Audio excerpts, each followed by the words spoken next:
Hi guys. So I'm finally doing this. So welcome to my YouTube channel. I never thought I'd find myself actually saying that, but here I am saying it, and I'm just so grateful to have this platform and to have honestly found the strength to do this. So just as an introduction, and this is what this video is going to basically comprise. I'm basically going to give an introduction of myself and have you guys get to know me better before we can get into the heavy and probably painful topics. Sometimes it'll be funny, and yeah, we'll see how it goes. So my name is Chenesani Patala. I was born and raised in Botswana. Botswana is in Africa. It's in the southern part of Africa. I grew up in the northern part of Botswana. That's where I was born and raised. That's where I actually started my school from as early on as kindy or crash to primary school. I attended some of the remote schools back home because my mom was a teacher and that's where she was placed. It was honestly quite a privilege, particularly being in those villages and being a teacher's child.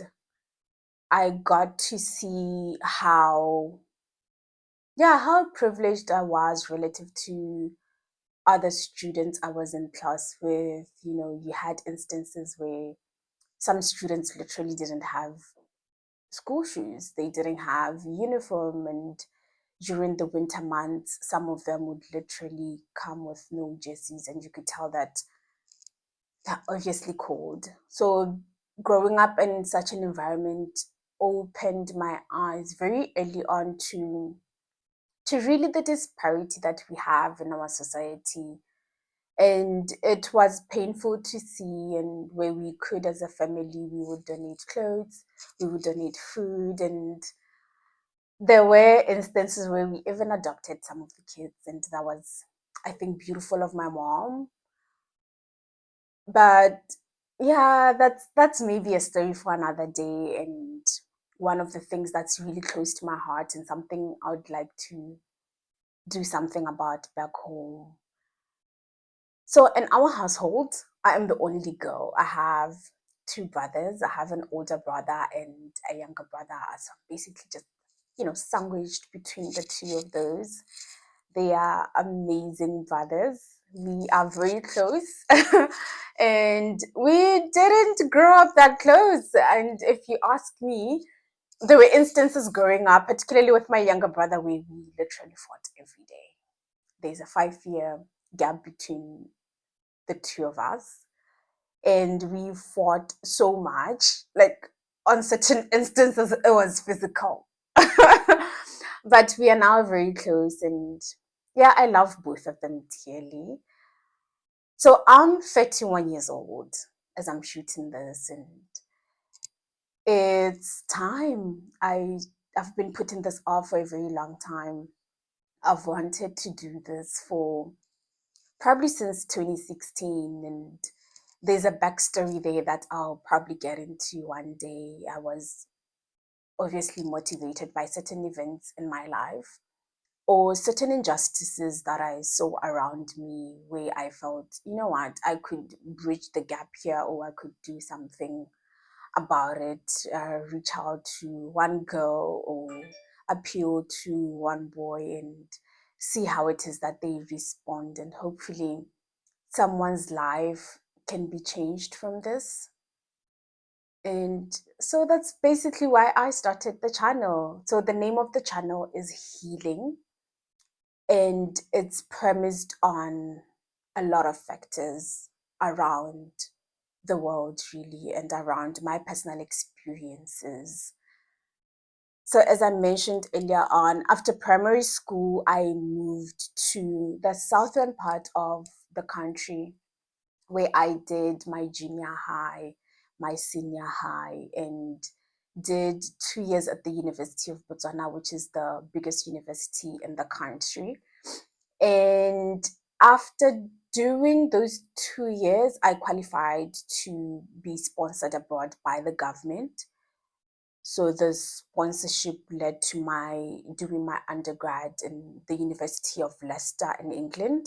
I was there for just over 3 years, and I did my undergrad in mathematics and actuarial science. And that's something I've always wanted to do. I've always had a knack for math and statistics. It's just always brought something alive in me. And when I was doing standard seven, I think this was 2005, I came across the Gilmore Girls. And if you've watched the Gilmore Girls, you probably know that the Rory's grandfather is an actuary. And I remember just listening to him and how he would speak about it. And it deposited something in me and it never died. So from that point onwards, I knew at the back of my head that I wanted to be an actuary. But I also knew that for me to be an actuary, I couldn't do it back home because the program is not offered just yet. And having my older brother who then studied abroad, so it opened up that pathway for me, knowing that there was that possibility and the access to that resource. I knew I had to tap into it. He ended up doing civil engineering, and some of the prospectus that he would bring, like from University of Manchester, he was at University of Greenwich, and the prospectus that he brought home, a couple of them from different universities, some of them universities rather, a lot of them did have Bachelor of Mathematics, some did have Bachelor of Science in Actuarial Science. So I knew I had to work hard to get there. And I knew it was the one thing that I couldn't quench. The only way to quench it was to do it. So yeah, I spent 3 years in Leicester. Brutal 3 years. Because one, it was cold. It was brutally cold for majority of the year. It rained for majority of the year. It was the first time in my life that I was away from family for that long. And I was just plunged into this new world, this cold world and lonely world, to be honest. And it felt like so many factors, majority of them negative, came at me at once. And I had to navigate that without my mom, without my brothers. And to say the least, it was one of the most challenging phases of my life. And that is where I realized that I needed to speak up about the things that we as girls particularly go through, things that we keep to ourselves. That I then realized, being in that environment, that I was not the only one who was going through it. A lot more other girls were going through it. A lot of people, even not just girls, were going through depression, a lot of depressive states that were caused by a myriad of reasons, really. Some of them, it was the predominant one was that we were all away from family. We were all relatively young. We had never really been away from family for that long. We have never really had to be independent in that regard. So majority of us resorted to a lot of modalities that were intended to heal us or bridge the void that we felt in those moments, in those years. Some drank perhaps more than they should have, some smoked, some whatever other drugs they resorted to, some were in many different relationships, promiscuity, and all that. And it was very blatant in that kind of environment within us, particularly as the students from Botswana, because we would congregate on certain instances, have shindigs, and it was very evident how people were trying to deal with the void that they had. It was a painful thing to see, and I was not exempted from this. I as well ended up, resorting to relationships, really being addicted to relationships and expecting them to fill a void in me that I had, expecting them to perhaps on other instances even numb the pain that I felt, because I had to come face to face with a lot of things that I had put under the rug and didn't want really to deal with them. And those are some of the things that I'm going to be talking about on the channel. Talk about toxic relationships, talk about, friendships that really don't serve us, but we stay in those friendships simply because we are afraid of being lonely. Friendships, romantic relationships as well, family, and how it is that we then deal with those or don't deal with those. Because more often than not, I found that personally, I wouldn't talk to anyone about it. I wouldn't even think of mentioning it to the next person. And some of the times it was because of shame. Some of the times it was because I didn't even have the words to explain what I was going through. I didn't have the vocabulary to eloquently express myself in that regard. But I was also afraid of what people would say or what people would think of me. Because deep down, I knew what I was doing was not serving a higher purpose that I knew I had. I knew it was my bridging that void, and I knew it was wrong. And this is predominantly the kind of relationships I would get into, the kind of relationships that were on and off, relationships where on more occasions I was cheated on, but I still stayed in such a relationship because I was afraid of being alone. I was afraid of, being labeled as, my relationship having worked or having not worked, rather, or jumping from one relationship to the other. So I stuck to the one person who was abusive emotionally, certain instances physically. And it, it raised a lot of questions for me, even as I was in those relationships. I truly wondered why. Why is it that I'm staying in such relationships?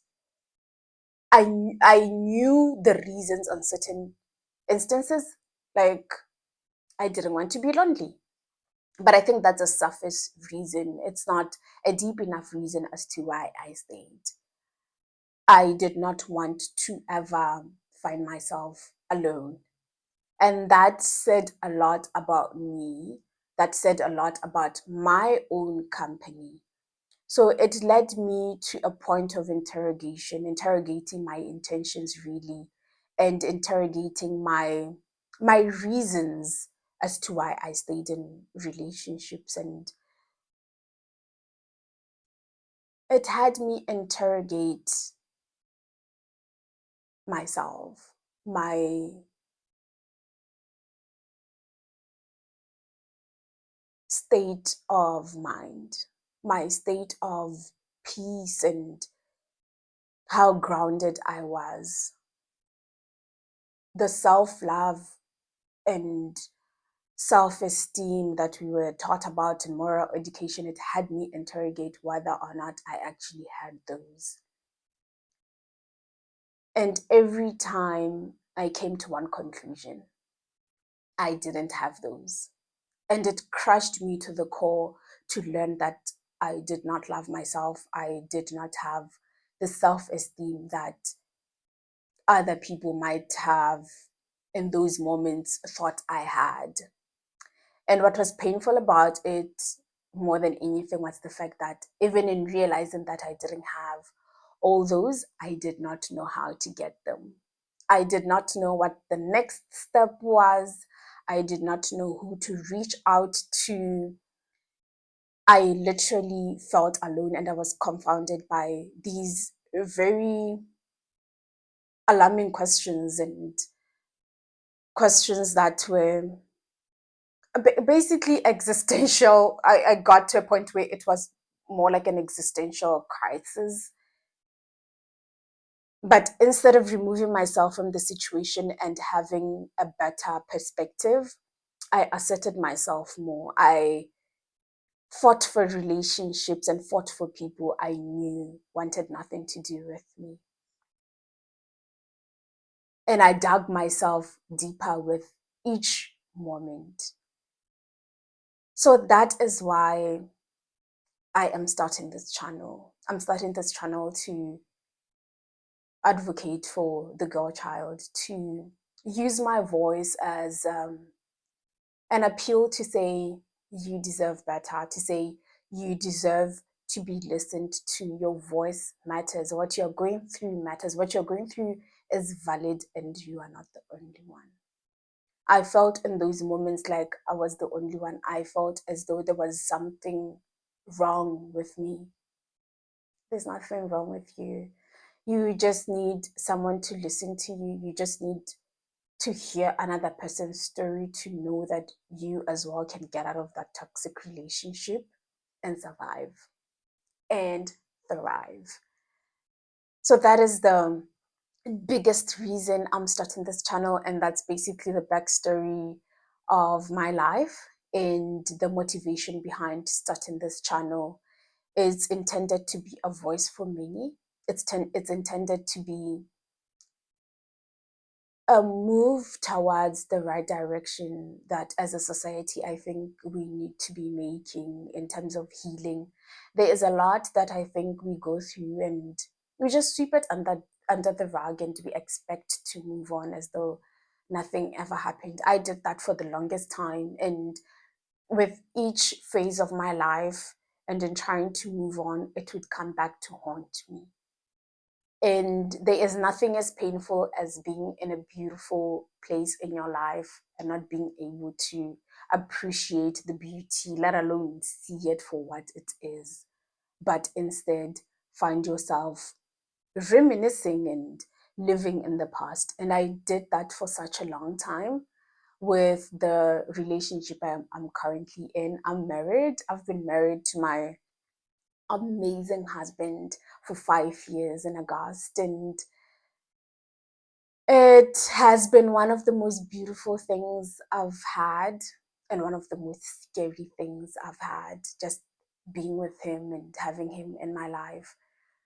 Scary in the sense that I I had lost trust in humanity, basically, particularly in men. So he met me at a time where I was still broken, where I still needed to do a lot of healing and was only starting that journey.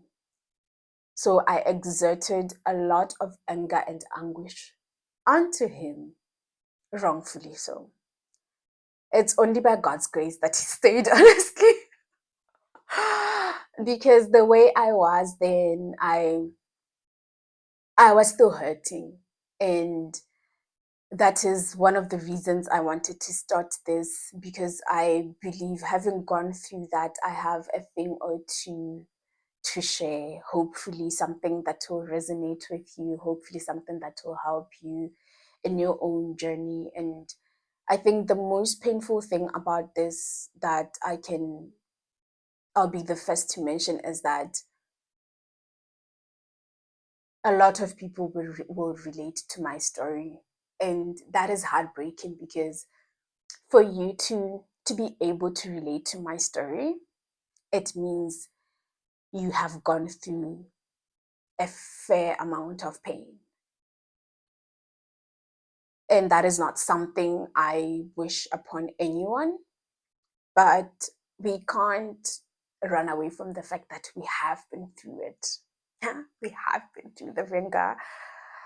And in having gone through all that, it does not mean it's the end of the road. Sometimes it can actually be the beginning. I realized in 2016 when I looked at everything in hindsight, everything that I had been through. And from then, that's when I decided this is the beginning of me doing something for the next girl, me doing something for the next generation. I'll quote a verse, one of my favorite verses in the Bible, John 16:33, if I'm not mistaken. It speaks to how Christ mentions that the world will hate us. In the world, you will experience pain, you will experience anguish. But he reassures us in that verse to say he has overcome, that we too will overcome. I have taken so much solace, comfort, and beauty in that verse. And each time I go through something, I am convicted that I will overcome. And I am here to say the same thing to you. You will overcome. I don't know what it is you're going through yet. And if you ever want to share that, I am here and willing to listen to you, to help where I can, to guide where I can. But one thing I know for sure is that you will overcome. There are certain things that I went through where I literally thought this is the end of me, where I literally thought there is no coming back from this. And it's beautiful to be in this place now where I can look back and say, I overcame that. Some of it still feels like a dream. Some of it still feels like an out of body experience, or that maybe it was another person's story. But I ground myself and remember that I did go through that. I did come back from it stronger than I'd ever been. I did overcome. And in overcoming, I've realized one of the most important things is to heal, to not be in denial of what we went through. For a while, I was in denial. Some of it I didn't speak about until I met my husband. And I had gone through some of those experiences probably a decade ago. And it's in speaking and finding my voice and, being able to put it in words that I was able to start healing, that I was able to start breathing, that I found a place of peace and joy. I was thinking actually yesterday when I made a joke, and I was thinking, you know what? I love laughing. I love being happy. And in that very moment, I was struck with this conviction, or rather, this fact that for the longest time in my childhood and in my early 20s, I didn't laugh as much as I am now. And what a beautiful thing it is that I am laughing now.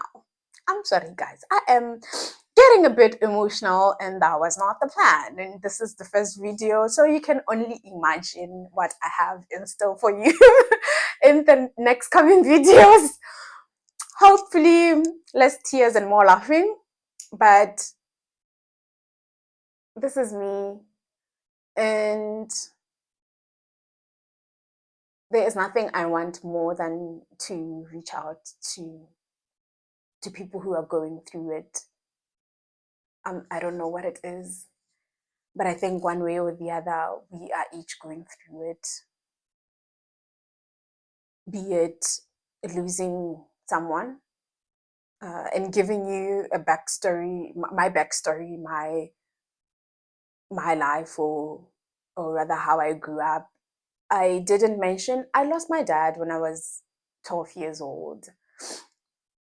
And it was one of the experiences that broke my heart. And to be honest, that was my first heartbreak. It's one of those things that I haven't dealt with fully. I am still healing from it. I'm not sure if I will ever get to a point where I say, aha, I've reached it. I am healed from this. I think it's a journey. I think it's a beautiful and ugly experience. And that's one of the things I would love to talk to you about, having lost someone and how to heal from that, or rather the process that I personally endured and how it was, and how I got to a point of finding peace. And I know when you're in it, it seems impossible. Like peace seems impossible. Laughter, joy, happiness, it seems impossible. But there is another side after that whole experience, or sometimes even in that experience, and just remembering that person and what they stood for, the jokes they made. I don't have a lot of memories of my dad, but the ones I do have, particularly those where things were good, I hold on to those. And when I'm overcome with emotion and tears, I think about those, and I start laughing, and I remember what a beautiful time I had with him, short as it was. I did have some, I was blessed to have a dad. I was blessed to know him. And that's obviously one of the things we will talk about. One of the things I will speak more deeply about going forward. And in just saying that, I hope you will join me on this journey and that we can both find home within this channel, that you can find home with me, and that you can let your guard down, give yourself some grace, and find the peace that is within you. You owe it to yourself. No one is going to help you, unfortunately, with this. No one is going to do the heavy lifting for you. But I am here to hopefully assist in you getting there. And I'll be there to share my personal stories and to listen to you if you want that. And yeah, join me on this journey. The channel is healing. I am looking forward to this journey. It's something that I put off, like I said, for a long time. But I'm glad that I've finally started. And comment on what it is you want to hear more of. Comment on how it is that you want it to be structured. I'll have my own structure that I have in mind that I will implement. But if you have suggestions, if you have anything to say, please don't hesitate to comment. Don't hesitate to reach out to me. I think I want to see this as a sisterhood, or a family, and helping each other on this journey. I don't think it's something that anyone should do alone. For majority of the time, I had to journey on this alone. I had to do a lot of it alone, and it was difficult because I didn't know where to start. I didn't know what podcasts to listen to, what books to read. But I'll be here for you to hopefully, such that you don't have to go through what I went through. One of the things I like saying is that experience is not the best teacher, but one another person's experience is a great teacher because it allows you a head start. You don't have to make the same experiences that another person made. So please join me such that you don't make the same mistakes that I did. It would be a great thing to achieve personally if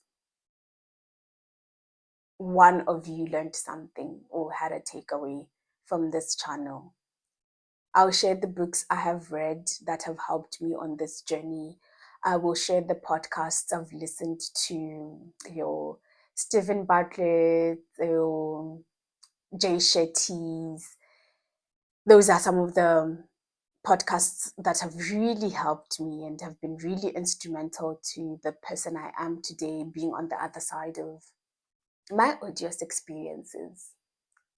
So yeah, thank you so much for tuning in. I hope you enjoyed this introduction. I will endeavor to put out a video or a podcast each week, and we'll see how we go. Thank you guys so much. I'm Chenesani, and it's amazing to be with you in whatever way, shape, or form. Join me on the next one, and have a beautiful day wherever you are. Cheers.